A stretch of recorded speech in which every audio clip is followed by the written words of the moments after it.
سب سے پہلے تو ہم یہ دیکھتے ہیں نا کہ کیا تحریک انصاف اور اسٹیبلشمنٹ دونوں کے ادارہ جاتی انٹرسٹ کے اندر ہے کہ یہ بات چیت کی جائے اور اس کو حل نکالا جائے، یا دونوں کے لیے جو اس وقت کا سٹیٹس کو ہے وہ سوٹ کرتا ہے، اس لیے بات چیت کرنے کی کوئی ضرورت ہی نہیں۔ میرا اپنا ذاتی طور پہ ماننا یہ ہے کہ دونوں کے انسٹیٹیوشنل انٹرسٹ جو ہیں وہ سرو ہوتے ہیں اگر اس ریلیشن شپ وہ استوار کیا جائے اور جو اس وقت کی سچویشن ہے، ایک کانفرنٹیشنل صورتحال ہے، اس سے نکلا جائے۔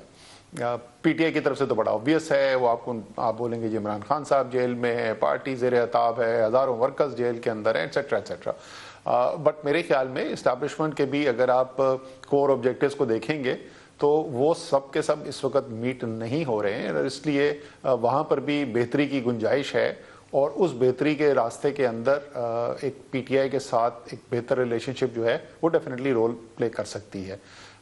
میں اس صرف ایک چیز سے میرے تھوڑا سا اسیسمنٹ کرنے کے اندر آپ کے ساتھ جو ہے وہ تھوڑا سا لمیٹیشن یہ ہے کہ عمران خان کے ساتھ تو ظاہر ہے میں نے بہت قریبی کام کیا ہے، میں بہت اچھے طریقے سے جانتا ہوں، لیکن جنرل عاصم منیر کے ساتھ میں نے کچھ تھوڑا بہت کام تو ضرور کیا، بہت جس وقت وہ D G I S I تھے اور اس کے بعد جو کوارٹر ماسٹر جنرل تھے، لیکن میں یہ نہیں کہہ سکتا کہ میں ان کی شخصیت کو جانتا ہوں یا سمجھتا ہوں۔ تو میں پرسنل جو اس وقت ایک ایسپیکٹ ہوتا ہے اس کو ملحوظ خاطر رکھے بغیر آپ سے ادارہ جاتی طور پر اگر میں بات کروں تو میرے خیال میں تو بالکل مجھے گنجائش نظر آتی ہے۔ Knowing Imran Khan as well as you do، یہ جو گیپ ہے جو بن گیا ہے جس میں خان صاحب نے پرسنلائزڈ ہو کر اسٹیبلشمنٹ کی لیڈرشپ پہ حملے کیے ہیں، یہ ریڈو ہو سکتا ہے کیا؟ ادارہ واک بیک کر سکتا ہے اس ایکسٹریم پوزیشن سے؟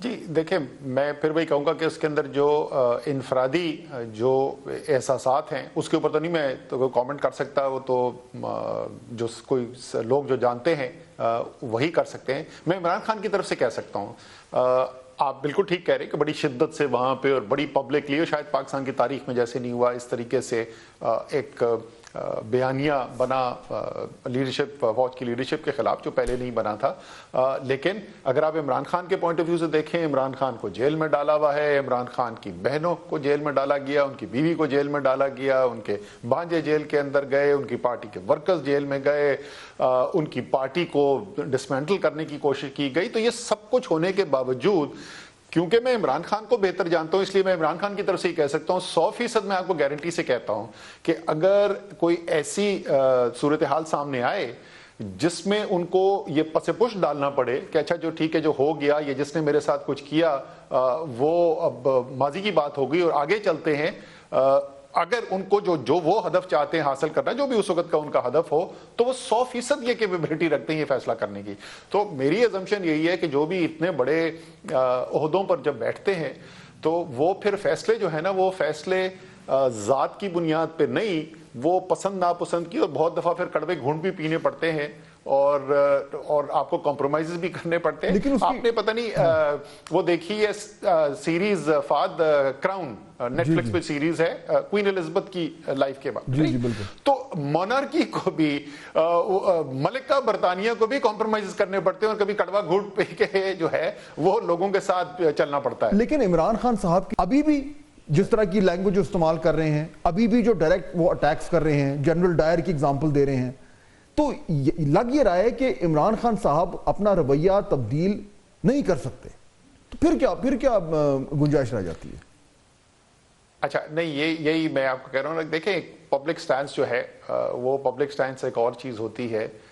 یہ میں آپ کو بتا سکتا ہوں کہ جب تک میں سیکرٹری جنرل تھا پارٹی کا، اس وقت تک کی بات آپ کر سکتا ہوں، اس کے باوجود کہ اتنا شدید بیانیہ اس وقت بھی تھا نا، اس وقت بھی میر جعفر، میر صادق تھا نا، لیکن اب تو پبلک انفارمیشن ہے نا کہ جنرل باجوہ کے ساتھ خان صاحب کی 2 ملاقاتیں ہوئی پریزیڈنٹ ہاؤس کے اندر، اس کے بعد پھر ہمیں بھیجا گیا، پرویز خٹک، مجھے اور عارف الوی صاحب کو، صدر صاحب کو، پھر ہماری آرمی ہاؤس میں 2 ملاقاتیں ہوئی۔ تو یہ ایک ایگزامپل ہے کہ وہ اس سب پبلک بیانیے کے ہوتے ہوئے بھی جو ان کے خیال میں صحیح ایک راستہ ہے، اس کا اگر راستہ نکل رہا ہے تو وہ ساتھ بیٹھ کے بات بھی کرنے کے تیار ہے۔ اور میں آپ کو یہ بھی بتا دوں کہ جب پہلی میٹنگ ہو کر آئی تو ہم تو نہیں تھے وہاں پہ، ہوئی تھی پریزیڈنٹ ہاؤس میں، لیکن عارف الوی بھی نہیں تھے کمرے میں، تو ان کو بھی نہیں پتا ایگزیکٹلی کیا ہوا اندر. تو اگلے دن جب میں بنی گالا گیا تو میں نے خان صاحب سے پوچھا کہ کیسی میٹنگ ہوئی آپ کی؟ تو ان کے الفاظ تھے Asad best meeting ever with Bajwa. تو اور یہ آپ کو پتا ہے کہ یہ اس کانٹیکس میں ہو رہا ہے جس وقت ان کی کیا پبلک سٹانس تھی. خان صاحب کی طرف سے تبدیلی آنی ہے، ان کی طرف سے ایٹیٹیوڈ چینج ہونا ہے تو بات آگے بڑھے گی. لیکن اس موقع پر آپ کو لگتا ہے کہ خان صاحب کو احساس ہو رہا ہوگا کہ سارا کچھ کر کے دیکھ لیا، اب تھوڑا سا نرم ہو جائیں؟ یہ ممکن ہے؟ Can he do that? دیکھیں جو مجھے سننے کو ملتا ہے، ظاہر ہے میں تو نہیں انسائیڈر، جو مجھے سننے کو ملتا ہے کہ کچھ نہ کچھ جو ہے وہ بات چیت ہوئی بھی. یہ اکتوبر اور نومبر کے مہینے کی میں بات کر رہا ہوں کہ کچھ نہ کچھ بات چیت ہوئی بھی.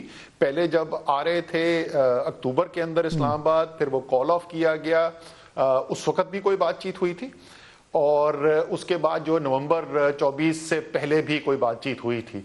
تو یہ سب کے باوجود کوئی نہ کوئی بات چیت ہو رہی تھی نا. یہ میں بالکل آپ سے اتفاق کرتا ہوں کہ اگر ایک بنیادی فیصلہ ہو جائے. دیکھیں ایک پتہ ہے کیا پرابلم ہو رہا ہے فہد اس سارے پروسیس کے آگے بڑھنے میں؟ ہر شخص یہ چاہتا ہے کہ پہلے دن اس کو آخری دن کا جواب مل جائے. بھائی اگر آپ کا آخری دن کا جواب مجھے کلیئر نہیں بتا سکتے تو پھر فائدہ کیا یہ کرنے کا؟ ایسے نہیں ہوتا. کانفیڈنس بلڈنگ سٹیپس میں سے ایک یہ بالکل میرے خیال میں ہونا چاہیے کہ خان صاحب کا پبلک جو سٹیٹمنٹس ہیں اس کے اندر ہمیں چینج نظر آئے. ٹھیک ہے نا؟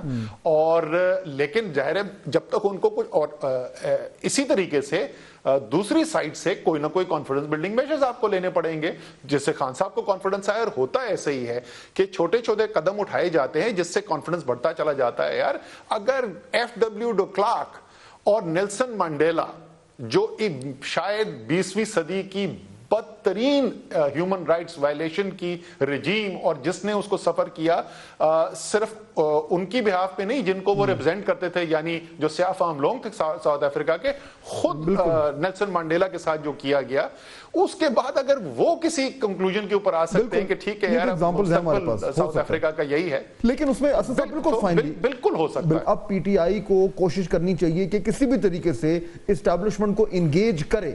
یہ آپ اگری کریں گے کہ دس از واٹ از ریکوائرڈ؟ کوئی نئی بات نہیں کر رہا، یہی بات میں بہت پہلے سے کر رہا ہوں اور پبلک ڈومین میں کر چکا ہوں. میرے خیال میں ایک ہیڈ آن کولیجن جو ہے وہ کسی کے انٹرسٹ میں نہیں ہے. میں بار بار لوگوں کو یہ کہتا تھا کہ دیکھو اگر ایسا ہیڈ آن کولیجن کی صورتحال پیدا ہو گئی، اگر عمران خان گرتے ہیں تو ملک کو نقصان ہے، بیکاز وہ واحد پولیٹیکل لیڈر ہیں آج بھی جو چاروں صوبوں میں ہر زبان بولنے والے کے اندر ایک سپورٹ رکھتے ہیں. ان کو نیشن کو یونائٹ کرنے کی ایک یونیک پولیٹیکل ایڈوانٹیج اس وقت آج کے دن حاصل ہے. مستقبل میں چیزیں بدل سکتی ہیں، آج کے دن حاصل ہے. اسی طریقے سے فوج آپ کا ایک اہم ترین ادارہ ہے. ایک ایسے آپ خطے میں رہتے ہیں جہاں آپ کو اتنے بڑے بڑے چیلنجز ہے.